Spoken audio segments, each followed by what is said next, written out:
Olá, esta é a aula 6 de transmissão de dados e neste vídeo estarei falando sobre os fundamentos de codificação e modulação, dados digitais e sinais digitais e dados digitais, sinais analógicos.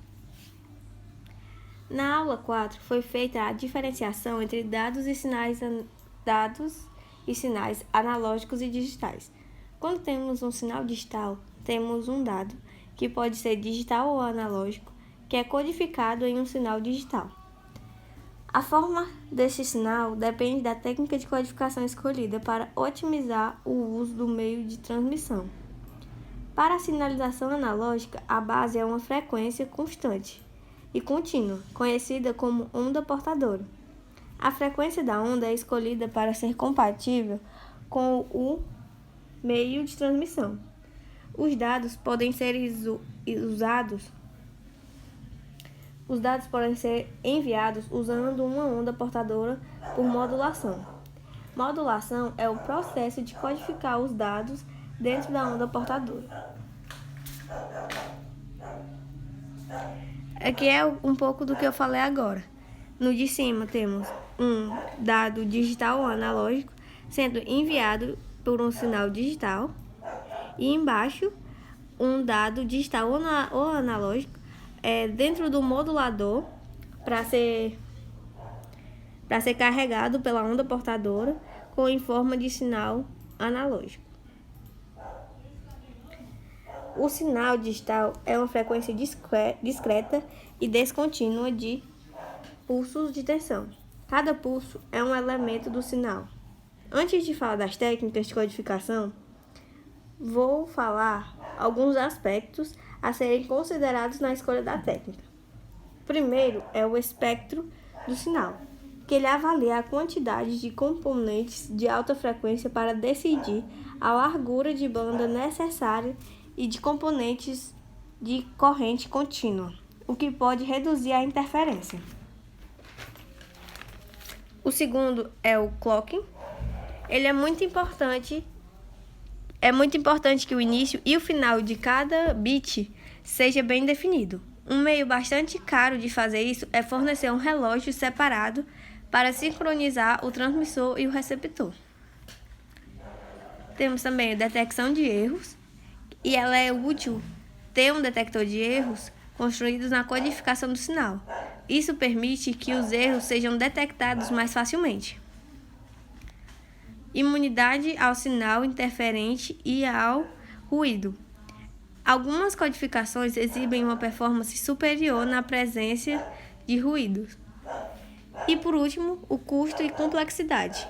Quanto maior a taxa de sinalização para enviar uma taxa de dado, maior o custo.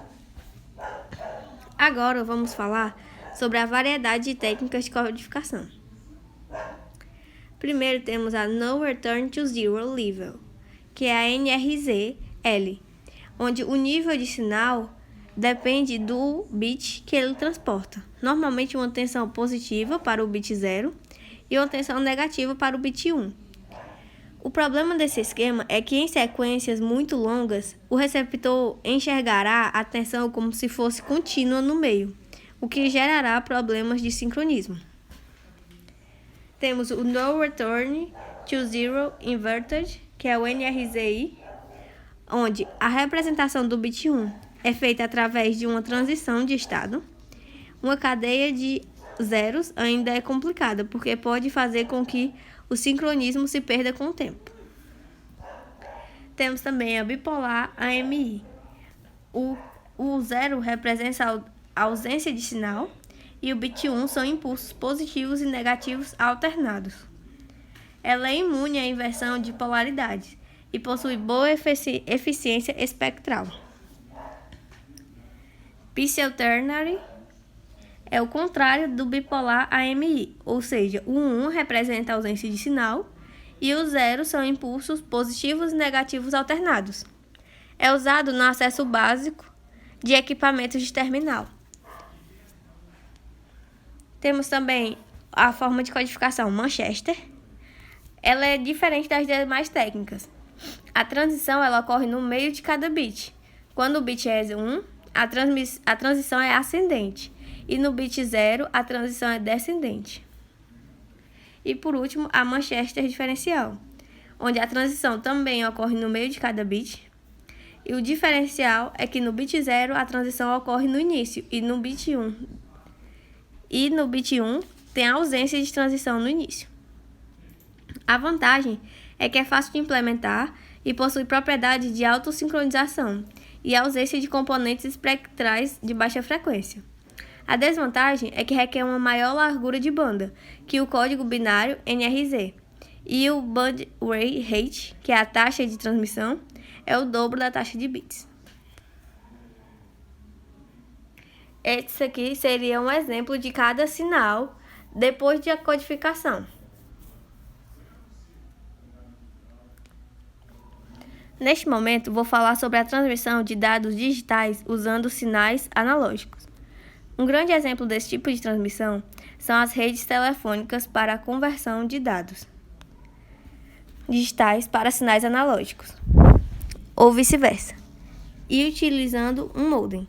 A modulação mencionada antes envolve uma ou mais operações características da portadora de sinal, que são a amplitude, a frequência e a fase. Existem 3 formas básicas de codificação ou modulação para transformar e transmitir dados digitais em sinais analógicos. São elas: ASK, FSK e PSK. Em todos os casos, o sinal resultante ocupa a banda larga entrada na portadora de frequência, que é uma frequência contínua capaz de ser modulada ou impressa em um segundo sinal. Falando um pouco mais sobre a ASK, ela é a modulação por chaveamento de amplitude, que consiste na modificação do nível de amplitude da onda portadora em função do sinal digital de entrada a ser transmitido. O sinal modulante assume um dos dois níveis discretos da fonte de informação, 1 ou 0. As principais características dessa modulação são a facilidade de modulação e demodulação, a pequena largura de faixa e a baixa imunidade a ruídos. A FSK é a modulação por chaveamento da frequência, a qual consiste na variação da frequência da onda portadora em função do sinal digital a ser transmitido. A amplitude da onda portadora é constante durante o processo de modulação, e a onda resultante varia sua frequência, conforme os níveis lógicos do sinal modulante. A principal característica dessa modulação é a boa imunidade a ruídos, mas necessita de uma maior largura de banda. Já a PSK, que é a modulação por chaveamento da fase, consiste na variação da fase da onda portadora em função do sinal digital a ser transmitido. Quando ocorre uma mudança de nível lógico do sinal a ser transmitido, há uma mudança na fase da onda portadora, para indicar a mudança do nível lógico do sinal a ser transmitido. Essa modulação é que apresenta melhor imunidade a ruídos e um significante aumento da velocidade de transmissão. Por último, vou falar de um assunto muito importante. É o que aqui está a demonstração dessas modulações. E agora, falando da QAM, que seria Quadrature Amplitude Modulation. É uma modulação de amplitude em quadratura. É uma técnica de sinalização analógica bastante popular, a qual é combinada entre as modulações ASK e PSK. Isso significa que há variações de fase e amplitude na onda portadora, e de acordo com a informação a ser transmitida. A fim de aumentar a eficiência espectral do processo de modulação, diferentes tipos de modulação de amplitude em quadratura são utilizados. Essa modulação foram desenvolvidas inicialmente para transmitir 2 sinais analógicos independentes em uma portadora. Por hoje é só. Espero vocês para o próximo vídeo.